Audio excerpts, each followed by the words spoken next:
Okay, we're standing in front of the Lincoln. We do this a lot, standing in front of the Lincoln, talking about it. But we have had a little bit of an epiphany.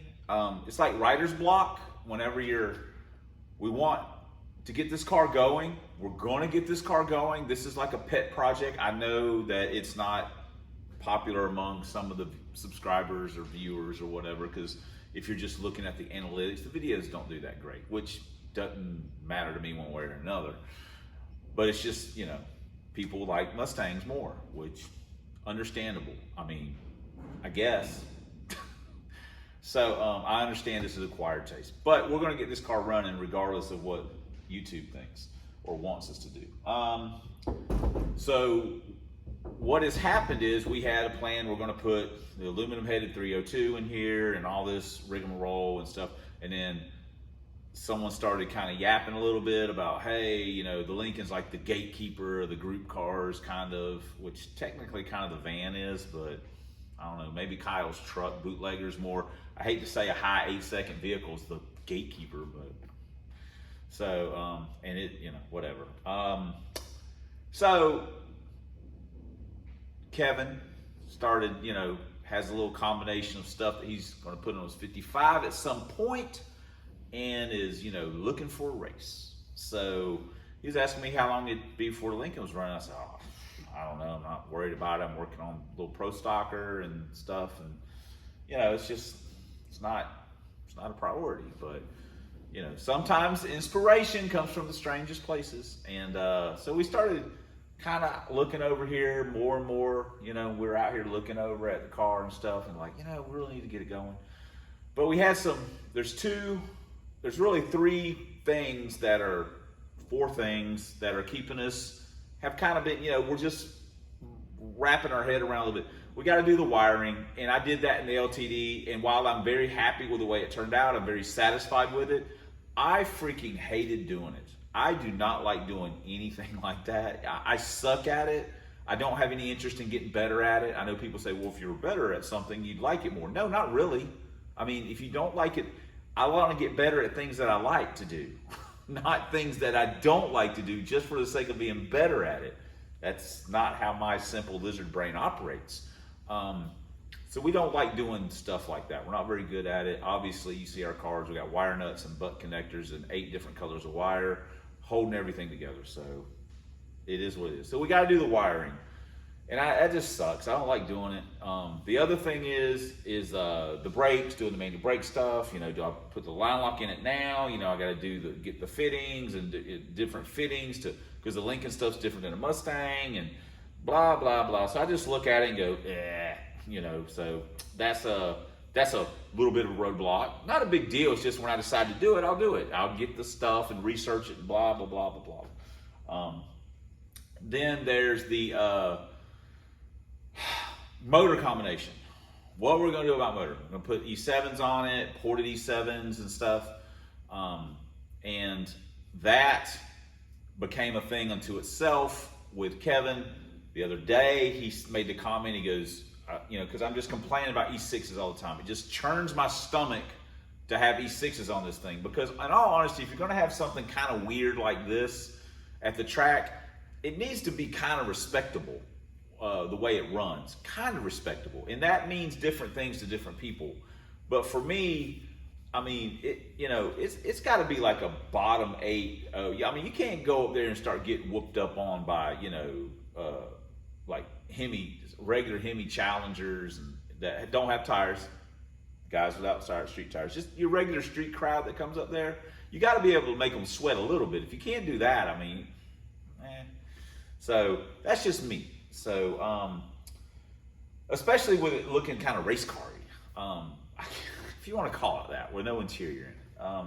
So the E6 thing drives me crazy. So I'm telling Kevin, I'm just complaining about how bad they suck. And I think they suck, whatever.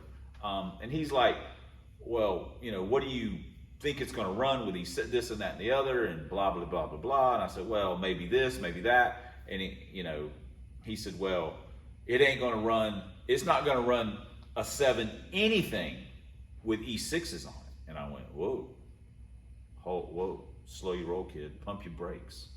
So what do you mean by that? And he goes, well, it's not going to run a 7 anything. I don't care what you do to it. With stock E7, not port E6s, not ported, not just the motor that's in it, stock E6s, HO cam, it ain't going to run no 799. It ain't going to do that. It's not going to happen.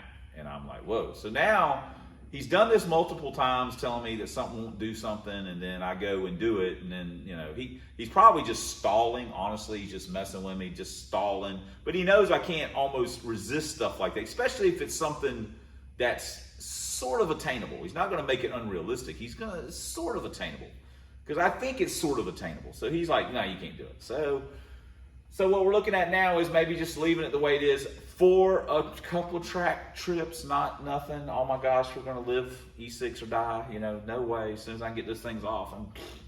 So we're thinking about doing that, just putting carb on it, putting carbon intake on it, everything, and doing the fuel system and just getting it going. I said there were 4 things that were holding me up. The other thing was the dash stuff. And let's take a look at that really quickly.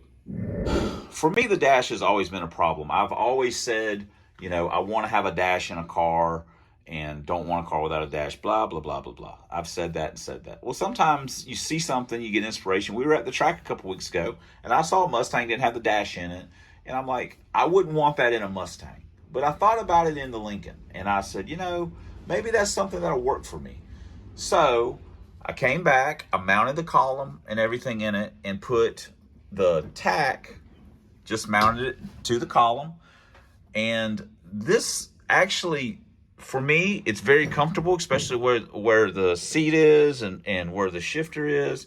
I know that had nothing to do with the dash, but the dash is very large and has a, you know, to mount it and then fill in a lot of holes and things to just make it the way I want it to look. I was just grappling with that. And I'm like, man, it's just one of those things. It just, you know, it's just one more thing with the brakes and the wiring. And then that, it's just like, I have to get past those 3 obstacles. And it was just bugging me. So now, once I got past the one obstacle of the dash, I'm like, wow, I'm like super motivated again. It got me going. So what I'm thinking is we're going to trim this out some right here and put a panel, and maybe, I'm still in the design stage of where we'll have our switches. It's fairly easy to reach, to start, and, you know, for the fuel pump and ignition and headlights and taillights and stuff like that. And then over here, we were going to mount, we found this piece of scrap aluminum, and just to keep it simple, we would bend it and screw it in and stuff. And then we could mount our MSD box, we could mount our 2-step, we could mount our module selector. We technically could do the gauges in here somewhere. We can cut this out to give us room. And then there's also openings all along the bottom of this to run wires and stuff like that. And we could maybe, if we got room, we could, you know, do something where we mount the fuse box, the fuse panel, and the relays, or we could do it on the inside on the firewall. And we'll run the little tiny battery like we run in the LTD. We'll just mount it over here like basically kind of like the LTD is. It's basically just a version of that. We also decided that we're just gonna scrap the door guts. Having ridden around in the Baby Pro Stocker, I can live with it. We're gonna do the polycarbonate glass in this car. The back's really easy to do. We'll probably do that to get some weight out of it, because instead of just 2 windows like a Mustang, we're dealing with 4 windows. So the weight savings can be somewhat substantial. But yeah, that has kind of freed up my thought process a little bit and got me kind of moving in a direction to get this thing going. Like I say, the shifter, everything is super comfortable. I'm really kind of happy with how this all feels, and I don't hate the look. I feel like I'm in a funny car. I've never sat in a funny car, but this is how I imagine I would feel if I sat in one, with a much larger windshield, of course. Now let's step outside and look at something else real quick.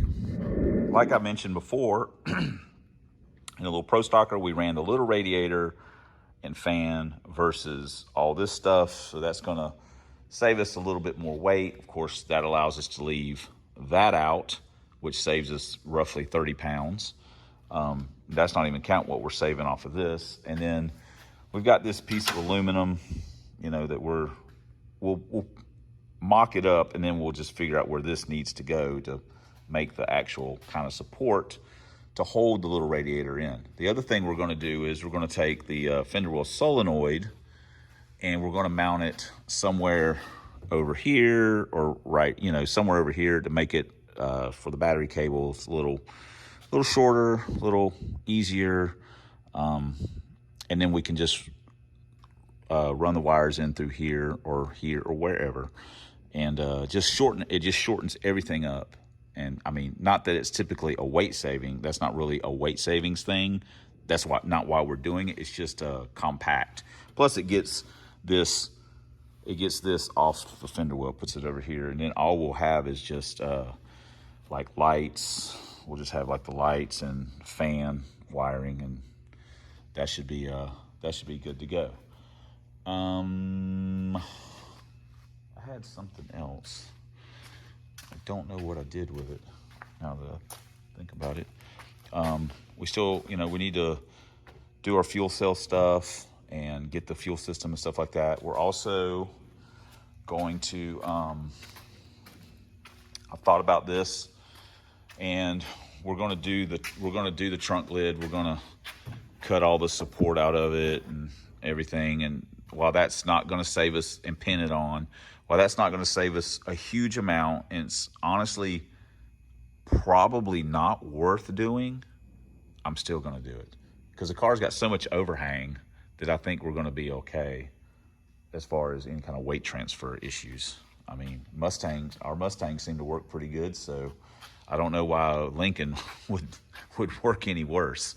So it's got way more overhang. So we had one other thing we did, and I gotta actually find it because I don't know where I laid it, but we'll show you that in just a second once I round it up. Well, guys, I made a liar out of myself. I legitimately have lost a piece of the Lincoln. I mean, I don't even know. I have literally looked every place that I thought I would have put it. And it's not anything that I was keeping. It was just something I was going to show you. We cut a rear section of the frame rail out. I was just, you know, hey, we cut this out. I can't find it. I looked in a scrap pile. I have no idea where it is. I don't know what I did with it. And we talked about this before, but I think I've come to the decision. I'm going to come up and across, and then just cut the mount off, and then do the same thing. Just basically leave this flat piece right here just in case we need it for something. I'm willing to leave that piece of metal. We'll do both sides. That'll take us a couple grinding wheels, I'm sure, cutting wheels, a couple Matabos. So we're going to do that. Someone asked about, you know, cutting the inner structure of the fenders out. Well, I don't want to do that because it supports the fenders, because we're not, as of this moment, we're not going to have anything at the moment that's going to support the fenders. They're just going to be coming off, and it's not super heavy. It's got a little flexy, but you know, we start standing this thing on the bumper, this thing comes down, who knows what happens. So we'll cross that bridge when we come to it, but for the moment, we're not going to worry about it. We're going to leave just the top part and get rid of the rest of it. So anyway, one other thing is, I think we've already talked about that, about obviously we were going to lose all of this for the dash, and now we're going to lose all of that as well. So I may walk over and weigh all of it, and it will be a little bit of weight. That's a fact. So, all right, cool. Let me, and we're saving some on the steering column. Not a lot, because this is actually like an aluminum base. It might almost be a wash, just the Fox column versus that with the airbag out of it. It might almost be a wash, you know. But if we had like a cool lightweight column, then we're saving even more, because we're getting rid of the tilt wheel of the Mustang and a lighter steering wheel, of course. So there's a little bit hiding there as well. But that costs a little bit of money. We can always put that in later on. We just need to get it going. We need to try and be kind of smart with our pennies. Balance that with the what we want versus the what we need. Speaking of that, we're going to order a one-wire alternator. We may make a junkyard run and kind of look around. I know, but I've been really happy with the alternator that I got that's on the LTD. It's just a one-wire nip and denso. I know you can get those off of different cars. We changed the pulley on it, and I've been very happy with it. So, I don't know. We might order one of those. They're not stupid expensive. So, anyway, I may go away the dash and see what we're ending up with here. So, I know a lot of talking, a lot of linking stuff, but one day this thing's gonna be cool. Just hang with me. It's gonna be cool and kind of lightweight for Lincoln. The box is 17 pounds. So what's that? 42. Right at 42. 42 pounds for the dash. And we're not the only thing we're replacing that we would have been using the MSD box, all that stuff would have been in there anyway. We're that piece of aluminum that we'll use. That's the only thing we're using in place of the dash. So that's a pretty good weight savings. Wow, 40 something pounds. There we go. Sweet. Okay, I know we're opening stuff. I already opened this because it was from somewhere in Oregon, and a place called Fair Game, and it is a shirt, a Ford performance shirt, Ford on the front. It's very nice, and I don't know who sent it. There's nothing in here except for a thing from their business, Fair Game. If it's your business, thank you. If I just don't know who it's from. It's very nice, but maybe I should go on the website and look. Fair Game. I don't know what that is. Huh. Well, thank you very much. I appreciate that. It's very nice. Again, you guys don't have to send us anything. Look, we got shirts. Actually, Teresa was looking at some, you get your memories thing on Facebook. Not that I'm on Facebook that much or ever hardly, but Teresa gets, and one of the memories was where we had went to, I think Universal Studios with the kids and stuff like that. And I was wearing this shirt. She said, she goes, "You're wearing the blue shirt," because we were trying to figure out what day each picture was taken. And I said, "I bet I still got that shirt." She goes, "You're not wearing a matching shirt." She goes, "You're wearing a blue shirt to Widowmaker." I said, "I still got that shirt." She goes, "It doesn't surprise me at all. This shirt's like 7 or 8 years old, I think." Anyway, this is another thing that, oh wow, that's kind of a fancy box, honestly. It's a switch.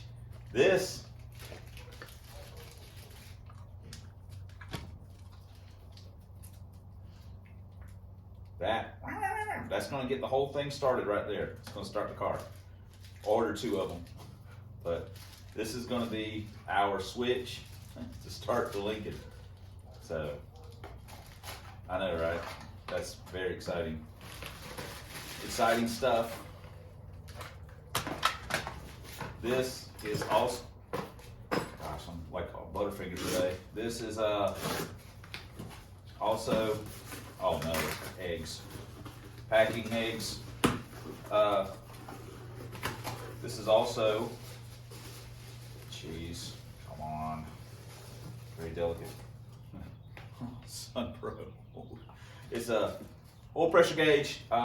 Technically speaking, this is going to go in a little Pro Stocker because the matching one for the LOVEBOAT is in that car currently. We are going to swap.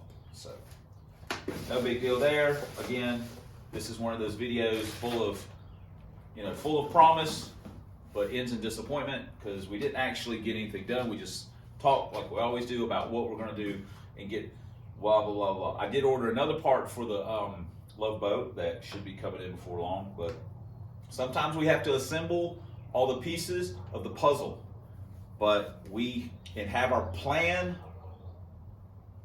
created and then we execute it.